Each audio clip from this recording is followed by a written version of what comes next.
Olá, eu sou a Cristina Grêmio, colunista da Gazeta do Povo, gravo entrevistas em vídeo e venho há meses fazendo uma série de entrevistas com presos políticos do dia 8 e do dia 9 de janeiro e alguns até daquela chamada Operação Lesa Pátria. Você hoje vai conhecer a história de um casal do interior do Rio Grande do Sul que esteve preso em momentos, por períodos diferentes, porque não há explicações nem para as prisões e nem para as solturas, e que relata a sua história. Esse casal, como tantas outras pessoas, chegou a Brasília já no fim da tarde do dia 8. Não esteve na Praça dos Três Poderes, foi para o QG, acampou e amanheceu preso, sem explicações. Antes de conhecer a história do Gilmar e da Mari dos Santos, eu queria te falar sobre o debate sobre a liberdade de expressão que esquentou no Brasil, né?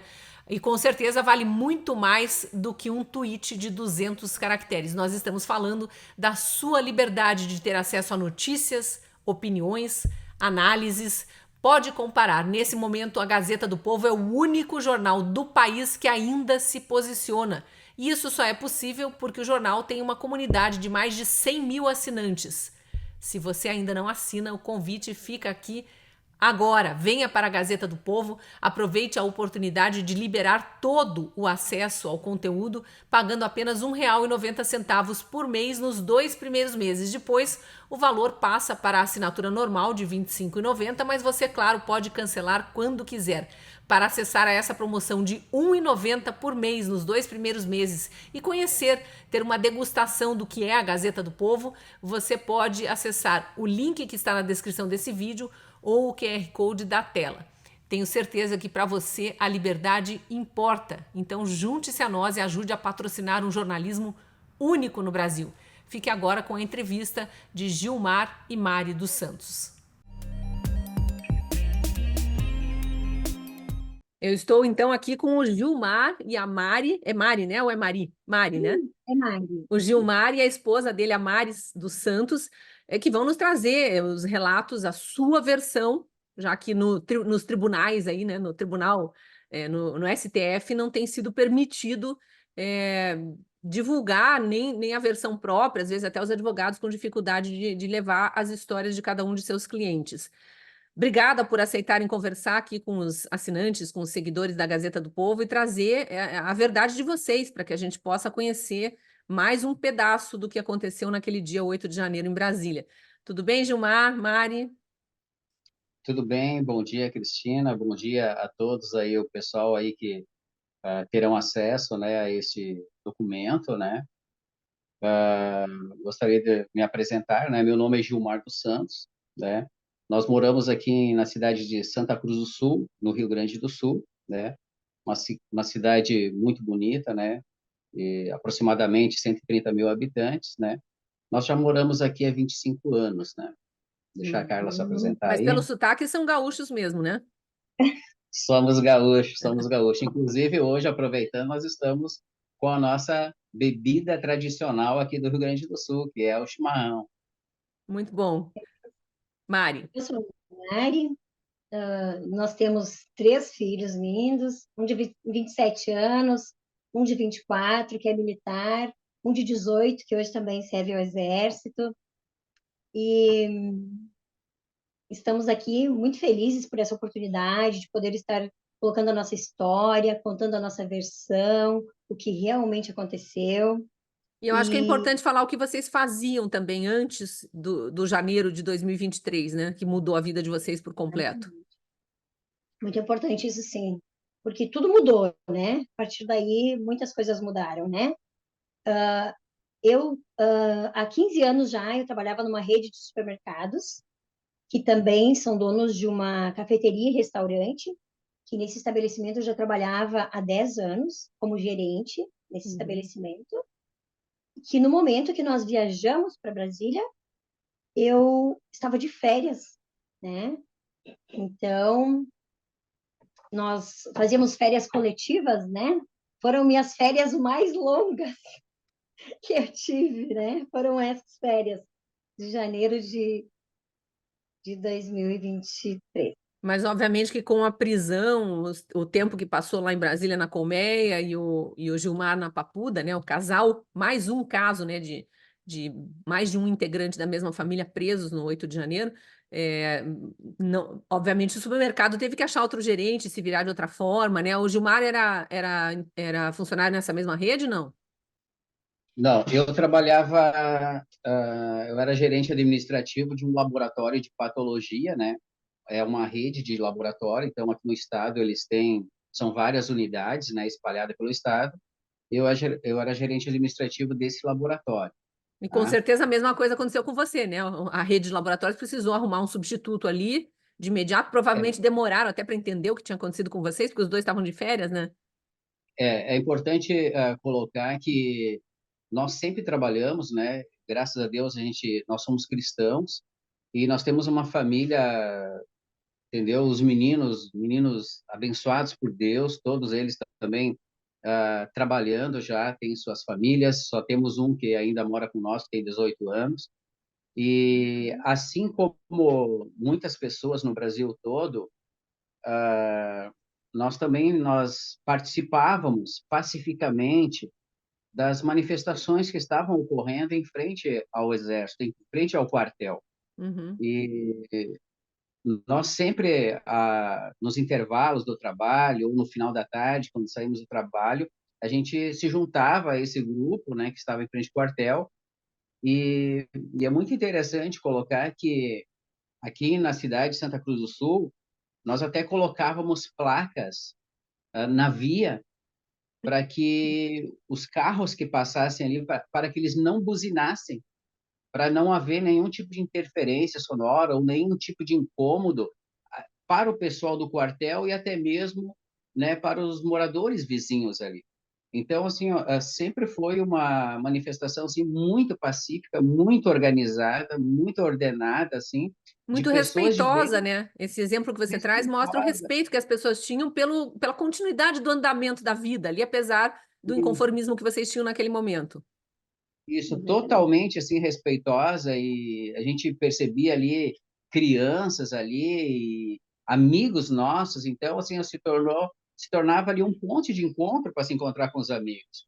E nesse período todo assim não houve nenhum tipo de digamos assim de intrigas, até mesmo com pessoas assim que de esquerda, digamos assim, que passavam ali e muitas vezes acabavam nos xingando ali, né, proferindo palavras ofensivas, mas da nossa parte ali a gente sempre apaziguava o pessoal ali e a gente relevava. Por quê? Porque são pessoas de bens, totalmente de bens.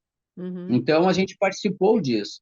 Então quando aconteceu ali no início de janeiro, que a Carla entrou em férias, ela já estava uma semana de férias em casa, só me aguardando eu pegar ali uma folga ali para também a gente fazer alguma programação. E essa programação ela ia ser em outro lugar, ia ser uma viagem aqui no estado, aqui uma ida à praia ali rapidinho. Não tinha nenhuma programação para ir a Brasília, né? Mas quando chegou no dia 6 ali, chegou para mim uma notícia, então, que tinha um grupo de pessoas aqui de Santa Cruz do Sul que estavam indo para Brasília, para se juntar com o pessoal lá em Brasília, né, para dar uma força para eles lá, né, criar um Uhum. número, porque o que nós, assim como muitos brasileiros, nós gostaríamos era de ser ouvidos, simplesmente ser ouvidos, ter uma resposta, porque pairava-se muitas dúvidas, né, Sim. no ar, né? E, É isso, e eu gosto aí, sempre de lembrar, desculpe te cortar, Gilmar, eu gosto sempre de lembrar que, pelo menos do que eu acompanhei como jornalista, cobrindo isso, jornalista de opinião, mas eu estava sempre muito atenta ao que acontecia pelo Brasil, em todos os lugares era um pedido, quase um pedido de socorro, para que se esclarecesse, se desse mais transparência sobre o que tinha acontecido nas eleições de 2022. Se esclarecesse melhor o sistema eleitoral, já que a contagem pública que é exigida por lei não foi feita em mais uma eleição, né, eletrônica, desde 96, quando foram implantadas as urnas eletrônicas, nunca foi feita uma contagem pública. Então, eu via, tinha até aqueles cartazinhos, né, Brasil was stolen, o pessoal dizendo que o Brasil foi roubado, mas nesse sentido de não houve transparência. Então, aí na cidade de vocês também era esse o pedido. Também era esse o pedido, entendeu? Pairava dúvidas no ar e a gente entendia que nós, como cidadãos brasileiros Com que direito. pagavam impostos, que gerávamos, né, a renda para o Brasil, a gente poderia ter esse direito, né, de ter esse esclarecimento. Basicamente é isso. Aí eu vou deixar a Mari explicar como que no fim das contas vocês foram a Brasília. Foi de ônibus, vocês foram de carro, compraram passagem aérea, como é que foi? Exatamente. Aí, quando o Gilmar soube que estaria indo, né, um ônibus para Brasília, aí nós fomos de ônibus, né? Uhum. Com esse pessoal aí, nos juntamos, estávamos de férias, não tínhamos preocupação nenhuma, até levamos barraca. Mas nós falamos assim, ó, se o ambiente lá não tiver favorável, a gente não sabia como era, nunca fomos a Brasília antes, não sabíamos como era o QG, se tinha estrutura ou não. Qualquer coisa a gente vai para um hotel, nos juntamos com o pessoal, como nós fazíamos aqui em Santa Cruz, né? Uhum. Pegávamos nosso chimarrão, nossa cadeira de praia, nos juntávamos ao pessoal, né? Então, nós imaginamos uma situação assim. Então, nós decidimos ir, né, com um ônibus para Brasília, o pessoal que foi, Vocês pagaram a e, passagem, o ônibus já estava fretado, como é que foi? Que essa é uma na das verdade, acusações que tentam colocar, né? Que houve financiadores que alugaram ônibus pelo Brasil inteiro para levar pessoas para lá, enfim, para cooptar um exército de pessoas, golpistas, terroristas, esse discurso todo que eles jogam para a mídia aí. Aqui na não, nossa cidade houve várias narrativas nesse sentido, né, de uhum, financiadores, né? A Carla é, pode explicar aí. é. Na verdade, assim, cada um colaborou. A gente Uhum, colaborou, né? Alguém fretou o ônibus, mas assim, cada um colaborou, uhum. né? Esse alguém E, fretou, eu gosto de frisar, alguém precisou colocar o nome junto à empresa de ônibus para fechar um contratinho, não é que veio, olha, nós fretamos e nos não, reembolsem, nós somos os exatamente. articuladores de tudo isso. Quando se organiza algo, como a gente nós nos juntávamos lá na frente, alguém precisa ir lá, né, e fazer esse ato, né, Uhum. de fretar o ônibus. Mas assim, ó, cada um colaborou, como sempre era feito ali. Ou Quando seja, é quase preparava, como se cada um tivesse pago sua passagem dentro do que podia pagar. Eu imagino que pessoas que tinham menos condições pagaram menos, outras ajudaram a financiar exato, a passagem daquela pessoa que tinha menos condição. É isso, né? exatamente assim que acontecia. Até na alimentação, na viagem, né, se alguém tinha mais dificuldade, eu vim com pouco dinheiro, não, eu ajudo, é assim que se faz, né? É Uhum. assim que pessoas de bem fazem, né? Elas se ajudam com o mesmo objetivo, né? E voltando um pouquinho ao que você estava falando a respeito do nosso trabalho, né? Realmente, o Gilmar, ele ficou 10 dias preso. Hum. Na mesma condição nós viajamos, na mesma condição nós estávamos, e eu fiquei 60 dias, né? Eu sempre Qual é enfatizo a isso quando eu diferença? pergunto. Eu tenho entrevistado bastante, né, muitos presos políticos dessa situação aí do 8 de janeiro, e eu sempre enfatizo isso. Da mesma forma como não houve uma explicação muito clara do porquê cada um foi preso, sem a famosa individualização da conduta, a soltura também parece ter sido muito aleatória, né? Não vinha no alvará de soltura uma explicação. Olha, você teve bom comportamento, você isso, você aquilo, por isso está saindo antes. Não teve, né? Nada disso. É o que a gente fala comenta sobre a individualização, né?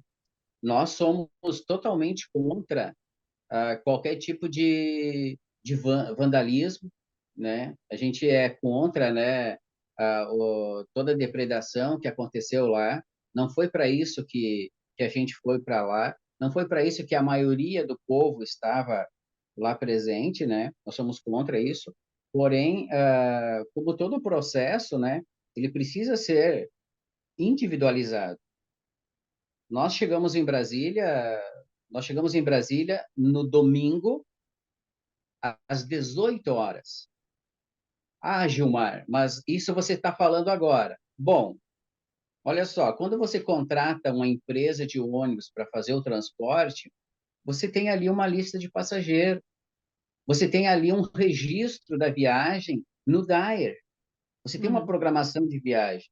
E nessa empresa, o próprio ônibus ele tem um documento chamado assim, disco de tacógrafo, tá? Sim. Que é válido para tantas coisas, então ele deve ser válido para comprovação. Então, Isso, nesse disco de isso é usado em tacógrafo, processos criminais de trânsito, né? Para ver qual é, velocidade que o veículo estava. É o tacógrafo que revela essas informações para a polícia. é. Então, nesse disco de tacógrafo está registrado ali o horário da nossa chegada lá, o horário que 18 todo horas de mundo... domingo. Isso. Que já Então, quando tinha nós... acontecido toda a baderna na Praça dos Três Poderes. É importante esclarecer isso, porque talvez quem esteja nos assistindo não lembre, mas a manifestação começou no fim da manhã, meio horário de almoço, ela ganhou corpo no meio da tarde, e pelos registros, inclusive oficiais, do que se diz da parte do governo Lula e do STF, foi por volta de 3 da tarde, dali para frente, que se detectou pessoas dentro dos prédios quebrando móveis, vidraças lá dentro. Aliás, as vidraças de todos os depoimentos que eu ouvi foram quebradas pelas bombas que policiais soltavam dentro dos prédios, já supostamente tentando conter invasores, mas a gente sabe que não. Muitas bombas foram jogadas pela polícia contra pessoas que estavam pacificamente dentro dos prédios, mas pacíficas. Mas continue lá, Gilmar. Então, nós chegamos lá, fomos direto para o QG, né? E quando nós estávamos procurando um local ali no QG para que nós pudéssemos armar as barracas, ali montar as barracas, todo o pessoal meio juntos, já estava chegando pessoas que estavam retornando de volta lá. E Da essas praça. pessoas já chegaram ali no QG já relatando, né, o que tinha Importante, acontecido, né? é importante salientar também que durante a viagem nós não sabíamos muito o que estava acontecendo. O que que acontece? Uma viagem longa. Nós saímos na sexta-feira à noite daqui. Sim. Nós É chegamos no muito domingo. longe, né? Rio Grande do Acaba Sul, do ficando Brasil. sem internet, Sem bateria. sem bateria no celular. Então, a gente não sabia realmente o que estava acontecendo. Quando nós chegamos lá, a gente começou a ouvir relatos. E sabe que é uma multidão de pessoas, um fala uma coisa, outro fala outra. Então, assim, será que vamos voltar? O que vamos fazer? Ah, é verdade? Não é Vamos voltar verdade? voltar para nossa cidade, no Rio Grande do Sul, né? Vocês Voltar nem para nossa chegaram cidade? a aparecer lá na Praça dos Três Poderes no domingo, dia 8. Não, A não, gente chegamos à brinca, noite. a gente brinca que nós não conseguimos tirar uma foto lá nos É, palácios, lá como a gente estava de férias, nós não conseguimos conhecer lá, não, e não chegamos próximos. no nosso ônibus tinha cadeirante, para você ver a intenção de terrorismo que nós tínhamos. Tinha pessoas com perna mecânica, a Nossa. maioria das pessoas eram acima de 60 anos. E esses Então, foram assim, presos também, senhoras porque todo mundo foi para o QG. aposentadas, Vocês são presos do dia 9, o dia da perfídia que se é, fala, é isso? Amanheceram presos com aquelas ordens da Polícia do o que Exército para vocês acontece? entrarem nos ônibus. Essas pessoas também foram convidadas a entrar nos ônibus, passaram por toda aquela humilhação, porque eu digo, assim, o que eu senti, que eles desfilaram conosco como se fôssemos um troféu, Sim, né? mas foi isso. Foi isso que a mídia militante lulista mostrou para o Brasil. Né? Vocês com bandeiras, muitos com bandeiras para fora dos ônibus e horas circulando, e eles dizendo: olha, os terroristas se exibindo aí, dizendo que são patriotas e tal. Foi aquele início de processo de difamação intensa que dura até hoje. Exatamente. Nós, sem saber o que aconteceria conosco, né? Imaginávamos que talvez a gente incrível, incrível falar assim. A gente fica, será que agora vamos largar na rodoviária? Não. É incrível, incrível, assim, o que foi. Eu acho importante relatar também, assim, que olha só, duas pessoas que foram presas estavam passando próximo ao QG. Ali, nós estávamos quase entrando nos ônibus, né? Porque não eram muitas Isso pessoas, já tinha no que ir dia fazendo seguinte, fila. depois de ter dormido no acampamento, E, assim, acordado com aquela ordem do exército por megafone e tal, entre nos ônibus, entre nos ônibus. isso. Tinha dois rapazes passando em frente ao portão do exército, de curiosos, eles disseram, né? E aí o policial disse: vem por aqui que é Mais seguro. mais seguro. Eles entraram para dentro do pátio, em frente ao QG, e foram Presos presos. também. É. Presos. A curiosidade, curiosos, entende? Então, assim, ó, foi. Eu dizia para o Gilmar, nossa, mas o que eles estão fazendo aí? Eles estavam passando, né? Estavam nos ônibus, depois a gente viu eles na fila da triagem. Então, assim, Cristina, assim, ó, é Tudo algo muito assim. estarrecedor, né? Quando a gente ouve os relatos de vocês, porque é isso, como não teve individualização da conduta, mas a gente faz questão de buscar a informação individual de cada história, de cada um, para trazer a verdade, né, para a população brasileira. Cada um tem a história do vendedor do ambulante, tem a história do suposto morador de rua, enfim, são inúmeras histórias, muitos casos, muitos como o de vocês, e do Rio Grande do Sul, por acaso, eu entrevistei vários de cidades diferentes que passaram a noite inteira, ou o dia inteiro de sábado, e a noite inteira de sábado para domingo, e ainda chegaram lá em Brasília já no fim da tarde, escurecendo, parece que estava chovendo, decidiram ir para o acampamento, e amanheceram presos no dia 9, na segunda-feira. Né? São muitos, mas Exatamente. tem ônibus de outros lugares do Brasil que também são distantes, tal qual o Rio Grande do Sul, né? E que demora muito tempo para chegar. E como disse o Gilmar, é importante lembrar isso. Tudo registrado, inclusive eu não sei se foi o caso do ônibus de vocês, mas com blitz da polícia rodoviária ao longo do caminho, parando os ônibus, revistando e identificando que não havia uma única arma, um único perigo e permitindo que a viagem seguisse em frente. Porque a ABIN, agora a gente sabe, a ABIN, que é a agência de inteligência, já tinha detectado que havia uma mobilização nacional para irem para Brasília e tinha colocado todos os órgãos policiais em alerta. Então, havia blitz da Polícia Federal em São Paulo, em Minas, em estados mais próximos do Distrito Federal, vistoriando esses ônibus todos que chegavam, com exceção, aparentemente, dos ônibus do MST, que também chegaram a Brasília, e isso hoje a gente sabe também por relatos de pessoas que estavam em ônibus dos patriotas, digamos assim, paravam nos estacionamentos, nos postos de gasolina da estrada para ir ao banheiro e se deparavam com o ônibus do MST também indo para Brasília. Então, tudo isso precisa ser investigado, deveria ser investigado, né? Não é? É Exatamente. uma situação assim, bem. Você já ouviu vários relatos e no dia a dia, né, surgem bastante novidades, né?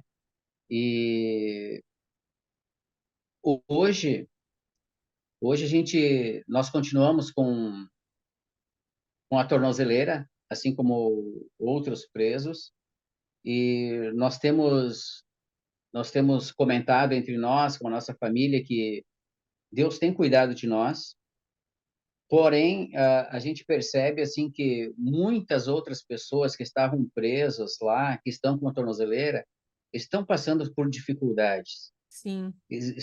dificuldades financeiras, prejuízos emocionais, psicológicos, espirituais. Então, assim, ó, existe um, um prejuízo assim na vida das pessoas assim que Não, incalculável, que não tem incalculável. como. Eu tenho dito também, Gilmar, que eu espero viver para ver, espero como cidadã brasileira, não como jornalista, mas como jornalista também, viver para ver não só os abusadores de poder é, culpabilizados, né, devidamente, passarem pelo devido processo legal, mas devidamente sentenciados, pagando pelos crimes que cometeram, porque abuso de autoridade é crime, como também ver todos vocês e suas famílias indenizadas, embora dinheiro nenhum vá pagar o tempo de vida que foi roubado de vocês, porque é assim que eu vejo. É tempo de vida roubado, seja 10 dias, como foi o teu caso, Gilmar, de prisão, seja 60 dias, como foi o caso da Mari, sejam os 7 meses, ou alguns que continuam presos até hoje, né? E os que Eu continuam acredito, sendo torturados porque já foram condenados, aí eu quero saber como é que está o processo de vocês, mas a gente ainda precisa falar do período de prisão, mas os que já estão condenados e diante da tortura psicológica de que a qualquer momento vão ser chamados de volta para a cadeia. é, a gente sabe assim que foi ultrapassado assim todos os limites possíveis, né, de um país, né, democrático, né? Então, hoje a gente já não tem essa democracia. Existe essa democracia relativa, né? Dependendo do meu olhar. Se você for esquerdista, você vive numa democracia. Se não for, Mas, mas perseguido pelo Estado. É. os nossos passos, o meu e da Carla, assim, foram sempre os mesmos. Aí nós entramos, fomos presos ali. Passaram por aquele campo de concentração que a gente diz, aquele ginásio da Polícia Federal, sem audiência de custódia nas 24 horas seguintes, como prevê a lei, tudo isso.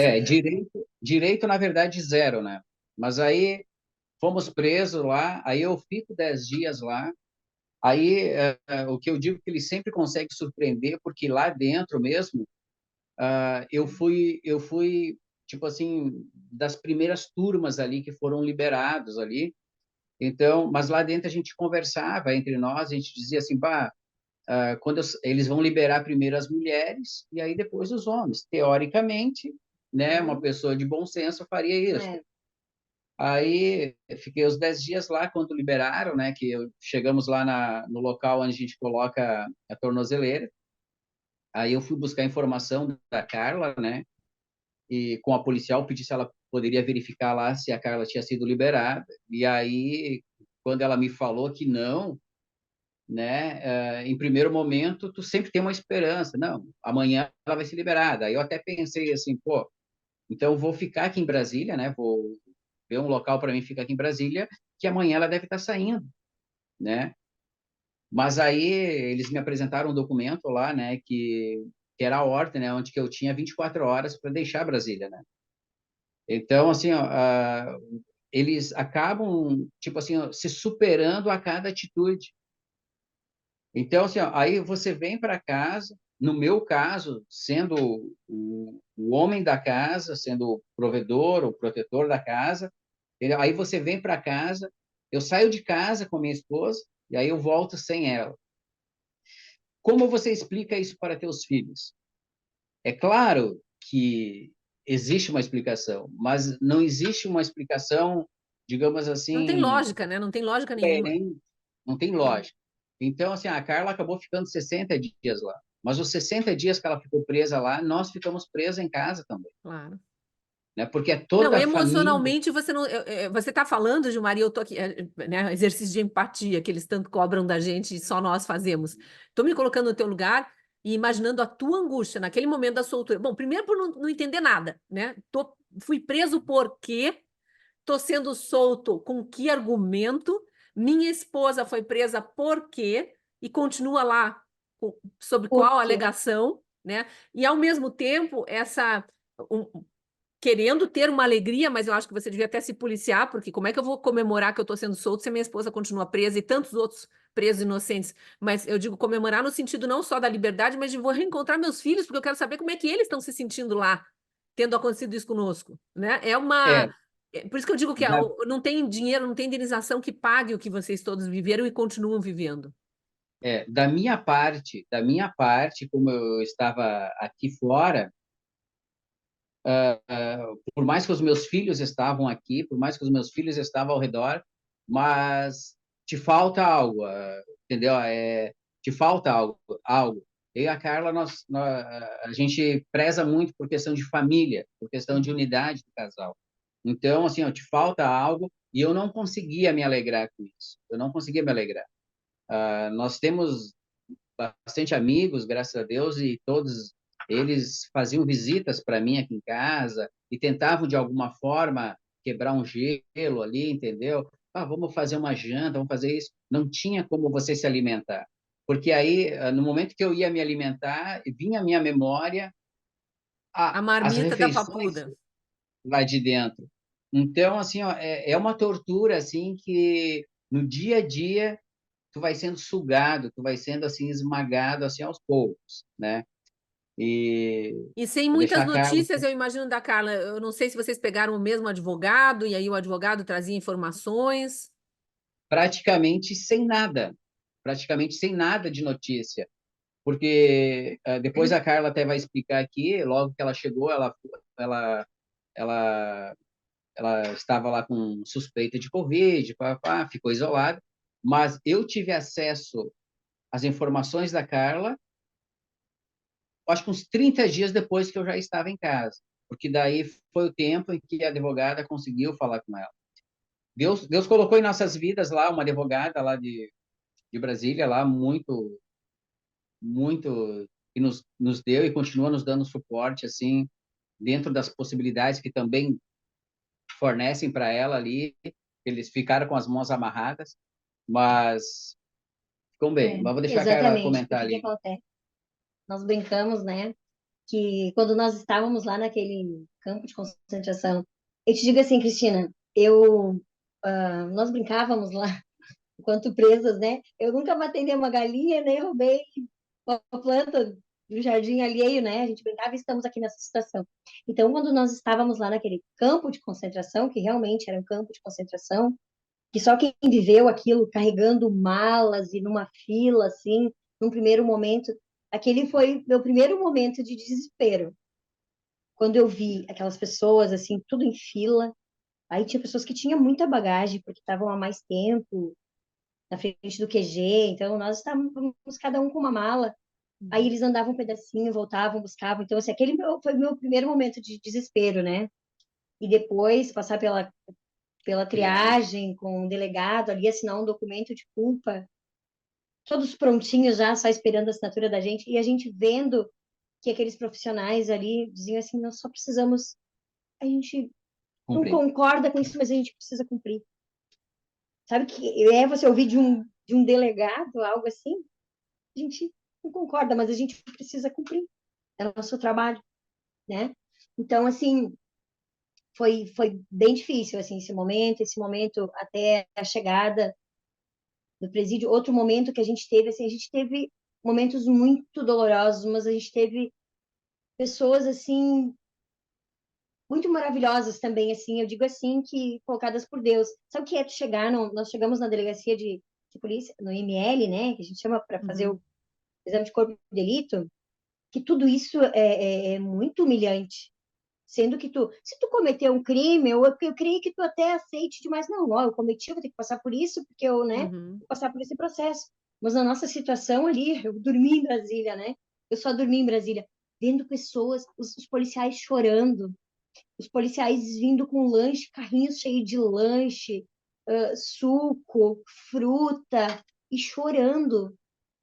Então, assim, tu entendia realmente, não sou eu que estou me sentindo inocente, Sim. realmente as pessoas estão vendo que nós não fizemos nada e nada acontece, ninguém reage, ninguém está podendo fazer nada por nós. A gente já sentiu ali fora que ninguém estava podendo fazer nada, né?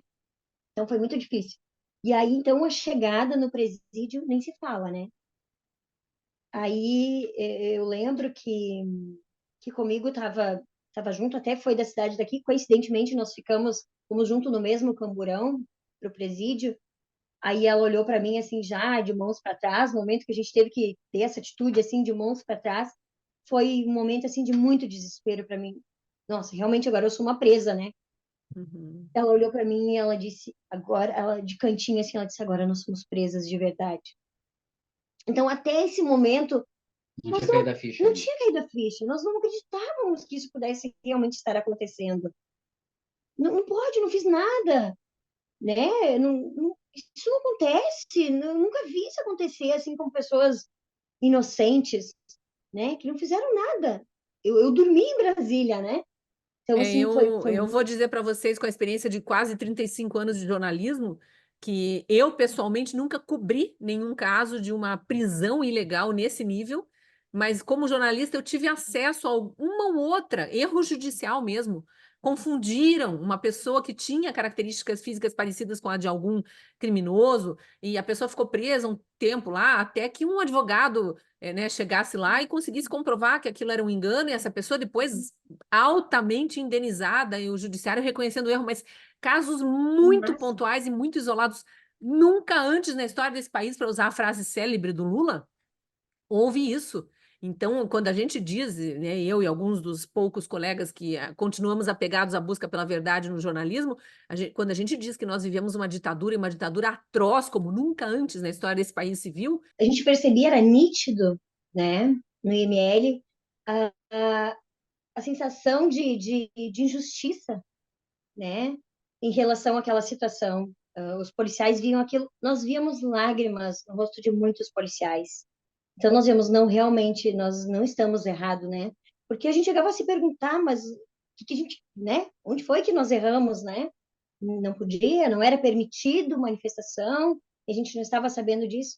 Outra coisa, Cristina, muito importante, assim, que eu acho de salientar, quando nós chegamos na colmeia, depois que a gente passou pela revista ali, nós éramos chamadas, eu fui chamada e perguntei para as meninas se eu até levei um susto quando fizeram isso comigo. Um policial chamou para uma salinha, um reservadinho, e me perguntou assim, bem baixinho, tu é infiltrada? Eu levei um susto, pensei, nossa, será que estão suspeitando de mim, né? Que eu sou infiltrada, né? E eu levei um susto e disse, não, eu jamais, eu não sou infiltrada, eu sou uma patriota, né? Eu sou uma patriota, falei, né? Toda veemência. Mas, enfim, ele tá bom, né? Eu vi, assim, que ele se convenceu disso. E aí, depois, assim que eu tive a oportunidade, eu perguntei para mais meninas, né? Eles também fizeram essa pergunta para vocês. E aí elas disseram que sim. Então, aí eu Mais entendi. um Primeiro, indício de que havia policiais com a informação de que tinha infiltrados no meio de vocês. exatamente. E com A com que princípio, intuito ele perguntou se era para liberar ou não, não sabemos, porque eu já ouvi de outros presos, e vocês talvez possam me confirmar, de que entre os presos, pelo menos na Colmeia, eu ouvi isso de muitas presas, mas acho que aconteceu na Papuda também, entre os presos, todos eram os chamados patriotas.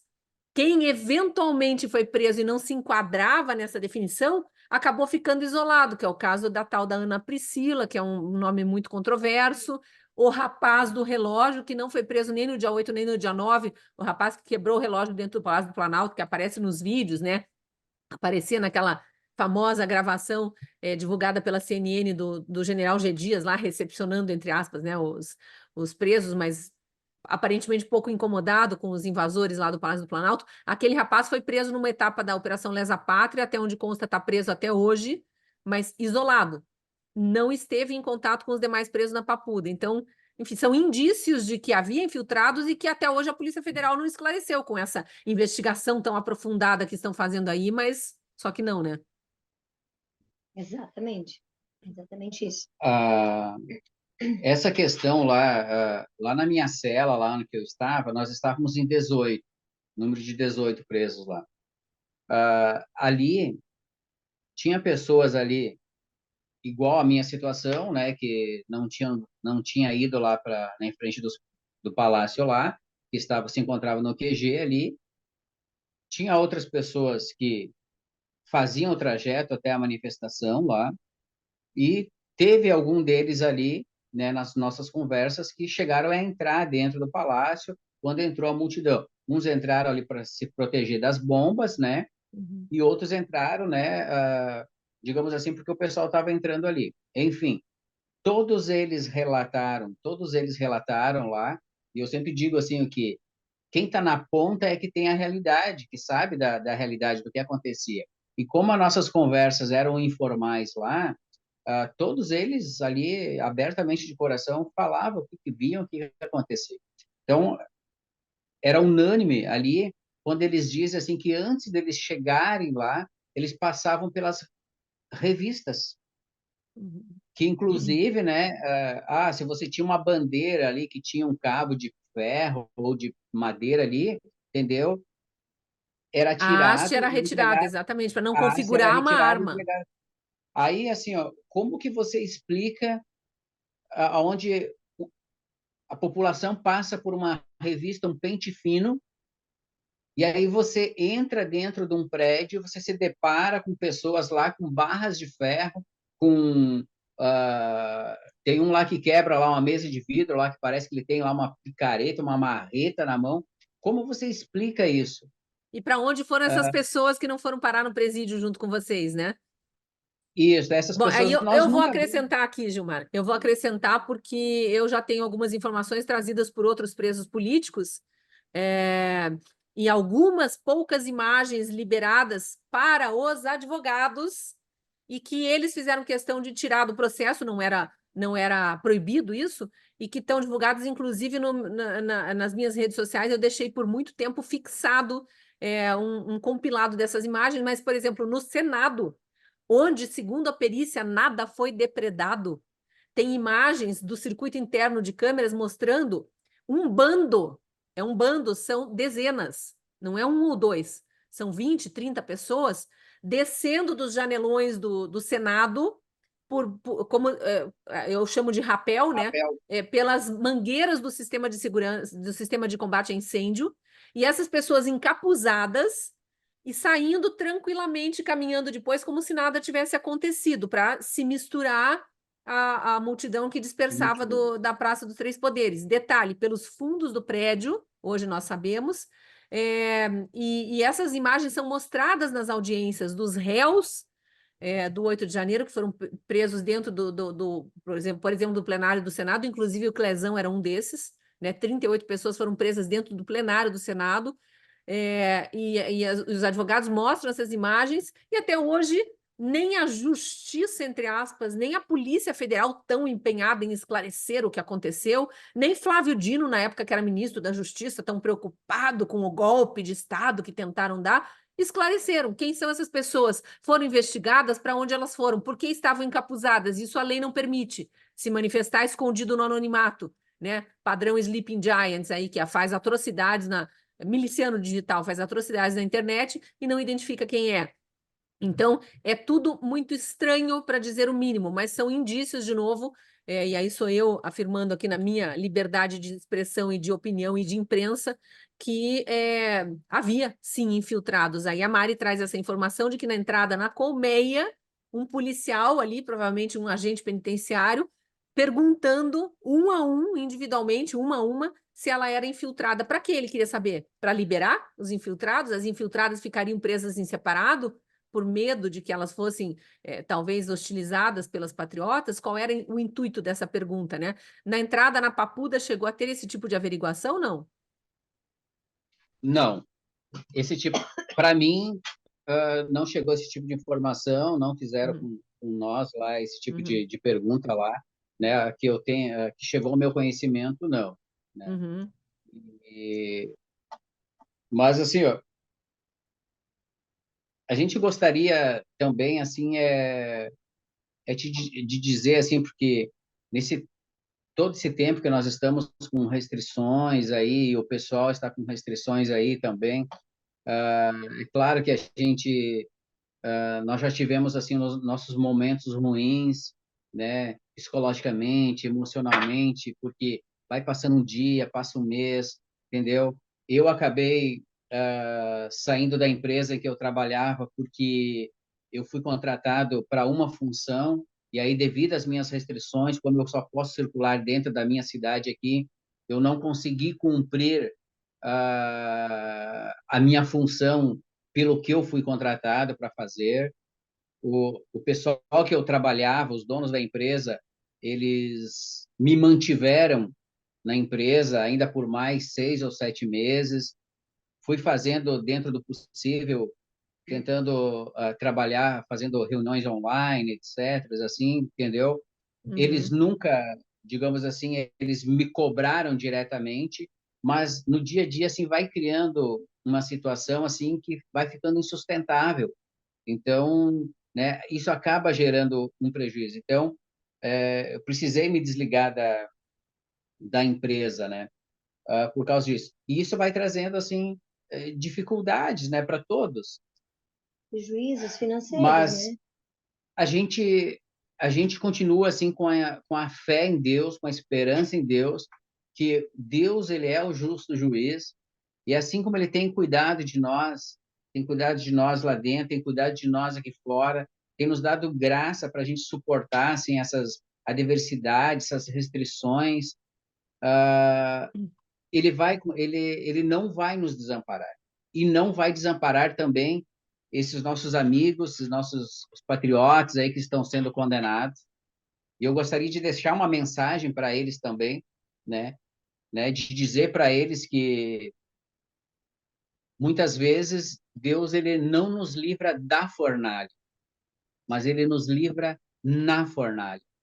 Então, mesmo que hoje eles já tiveram uma sentença ali, um julgamento, onde que uns foram condenados a 14, 17 anos de prisão, né, que eles entendam que mesmo diante dessa situação, Deus é o justo juiz. E mesmo que eles estejam na fornalha hoje, Deus ele pode livrar eles lá dentro, assim como nós também. É, Então, é importante, acho que, explicar como é que está a situação jurídica de vocês. Não sei se a Mari quer falar. O que acontece juridicamente desde o início, né? Desde a primeira visita que eu tive da advogada, que foram quase 30 dias depois, quando eu entrei na colmeia, como o Gilmar falou, eu Me disseram que fiz o teste rápido de Covid, disseram que eu estava com Covid, enfim. Eu fiquei isolada com mais 12 mulheres por mais de 20 dias. Não sei exatamente quantos dias, mas mais de 20 dias eu não tinha acesso a nada de fora, né? Nós ficamos neste local, assim, essas 12, a gente não sabia de nada. A gente ouvia palmas de outras pessoas indo embora, sendo liberada depois das audiências de custódia, mas não sabíamos nada que estava acontecendo. Então, assim, foi bem complicado esses primeiros dias. E aí, depois desses tantos dias, eu creio que 20 e poucos dias, disseram que acabou a nossa quarentena e a gente foi juntada às outras demais presas políticas, né? Então, lá eu pude, depois de 2 dias, eu acho que lá eu fui juntada às outras meninas, eu recebi a visita da advogada. Então, assim, ó, eu posso dizer assim que pouca informação jurídica a gente teve. O que elas fizeram? Fizeram um papel assim de trazer um ânimo, um conforto, um consolo e dizer que Deus estava cuidando de tudo, até mesmo aqueles que talvez nem criam em Deus, aqueles advogados estavam na dependência de Deus. Era o que eu ouvia de cada menina que recebia da visita de um advogado, voltava dizendo assim: ela ou ele me disse para continuar confiando em Deus. É para a gente continuar, né, orando e confiando em Deus. O que acontece? Juridicamente não tem nada para dizer. Que tudo que nós mandamos para lá eles rejeitam, né, para o STF. Então, assim, mais uma confirmação de que tudo errado, né? Um processo totalmente ilegal. Então, assim, e até hoje elas não têm muito, as advogadas não têm muita informação para dar. É sempre esperar. Esperar no tempo deles. Esperar. Porque esse processo todo também inclui abuso de autoridade sobre as prerrogativas dos advogados. Muitos não têm acesso aos autos, uma dificuldade imensa, é difícil até fazer a defesa. A gente entende o lado deles, eu já conversei com muitos também aqui na minha coluna na Gazeta do Povo. Mas então não foi marcado o julgamento de vocês até hoje? Nada, nada, nada ainda. Então a gente está assim. Que é mais uma tortura, né? Vocês perguntam. continuam sem saber o que vai acontecer. A vida continua em suspenso, digamos assim. Digamos assim, tu foi julgada, esse período aí tu vai, né, vai ter que permanecer com uma tornozeleira, que eu creio que tu aí é mais fácil do que tu não saber. As pessoas perguntam, já tiraram a tornozeleira? Como é que tá? Não, a gente ainda tá. Ai, até quando? Não sei. A gente não sabe de nada. Eu Porque a acho que essa altura, tanto no caso do Gilmar, que saiu 10 dias depois, quanto no teu, que ficou 60, já passou mais de um ano. Já faz mais de um ano que vocês estão com essa tornozeleira. Exatamente. Há mais de um Mais de ano. um ano, exatamente. E, obviamente, sem poder sair da cidade, com aquela limitação, um perímetro muito pequeno, muito limitado. O Gilmar disse que, inclusive, impossibilita trabalho. Assim, muitos dos presos que eu entrevisto, motoboy, motofretista, não conseguem mais trabalhar. Uber, quem trabalhava de Uber não consegue mais. Corretores imobiliários que atendiam uma região maior também não conseguem. Muita gente não consegue mais trabalhar no que trabalhava antes, porque as limitações, as restrições impostas ad eternum, ninguém sabe quando vão terminar, são muito grandes. E aquela obrigação de se apresentar ao juiz toda segunda-feira, eu acho, não sei se é o caso de vocês, mas é uma vez por semana, né? Toda segunda-feira, exatamente. Nós entramos para dentro de casa na sexta, né? A partir das 22 horas não podemos mais sair. Nós vamos sair só na segunda-feira, a partir das 6 da manhã, né? Das 6 da manhã a gente pode sair. Então, isso continua preso, né? Exatamente. Então, E os filhos ficam presos também, os pais, os irmãos, as famílias, porque todo mundo só pode ver vocês nesse perímetro aí onde vocês circulam, enfim. Por isso que eu digo que é muita gente para ser indenizada. exatamente. O que também surpreende é que Injustiça. na segunda-feira, quando a gente precisa se apresentar no fórum, a gente acaba lá se encontrando com outros presos de outros crimes, né? Uhum. E Já condenados, já né? condenados lá, entendeu? De outros tipos de crimes lá. E aí a gente, você também precisa vir aí de quanto tempo? Cara, assim, de 3 em 3 meses. Aí, assim, ó, aí nós, assim, toda semana a gente precisa estar lá, rigorosamente. Nós temos um negócio, abrimos uma loja, uma lojinha, para que a gente possa se manter. Nós não podemos abrir em sábado, porque nós não podemos trabalhar. Então, assim, ó, no sábado, no que teria uma circulação maior de pessoas, que a gente poderia ter uma renda um pouco melhor para bancar os custos, nós não temos essa possibilidade. Então, assim, ó, são dias assim roubados, são tempos assim roubados, assim, não somente de nós, mas dos nossos filhos, da Sim, família, sabe? sim. Eles fizeram aquela colocação, a imposição do tal acordo, entendeu? Que a gente entende que é uma imposição, porque acordo é quando você se discute, isso é bom para você, para mim, vamos chegar no equilíbrio ali, Não entendeu? tem, né, Isso é essa acordo. discussão, nem via advogado. Não tem. Então, assim, ó, mas a gente já pensou, nós já conversamos várias vezes, será que não seria uma hipótese para nós? Que a gente não tem. Quando você sabe, daqui a 6 meses vão tirar essa tornozeleira, você faz uma programação em cima disso. A gente não sabe. E tem os momentos, assim, que baixam baixo astral mesmo, entendeu? Entendeu? Às vezes Sim. você não O grande consegue problema ter desse uma. acordo de não persecução penal que eles ofereceram para quem foi preso no QG, né, para os presos do dia 9, que é outro inquérito, é a obrigatoriedade de vocês confessarem um crime que não cometeram, né, ou alguns crimes que não cometeram, porque eles estão imputando a vocês alguns crimes. E o pior é que tem a tortura psicológica. Agora, alguns que não aceitaram assinar o acordo estão recebendo a informação de que estão sendo incluídos no inquérito anterior, dos presos do dia 8 lá da Isso é um invasão dos prédios absurdo. públicos. Então, é mais uma forma de pressionar e dizer: olha, ou assina, ou confessa o que nós queremos que vocês confessem, ou vocês vão se ferrar ainda mais. Que é mais uma etapa Exatamente. do abuso de autoridade que está sendo cometida, né? Então, eu de fato espero que aconteça alguma coisa, que o Brasil acorde de fato para essa injustiça toda. Eu tenho batido demais em todos os programas que eu participo na necessidade do presidente do Senado, Rodrigo Pacheco, deixar de ser omisso e conivente com esse estado de coisas, com esse estado de exceção, já que a legislação brasileira coloca na mão de um único homem a prerrogativa de poder punir os juízes dessas cortes superiores que estão desrespeitando a lei e agindo à revelia da lei, que é o caso, né? Então, a gente realmente está trabalhando para isso dentro das nossas limitações também e deseja muita sorte aí, muita luz divina para vocês conseguirem continuar superando esses desafios todos que se impõem. Queria agradecer demais a entrevista, viu? Não sei se vocês querem acrescentar alguma coisa já na despedida. Nós somos muito gratos a pessoas como você, né, a vocês, seus colegas que têm feito esse trabalho, que hoje vocês são a nossa voz, né? Quem realmente está com o poder nas mãos não está fazendo.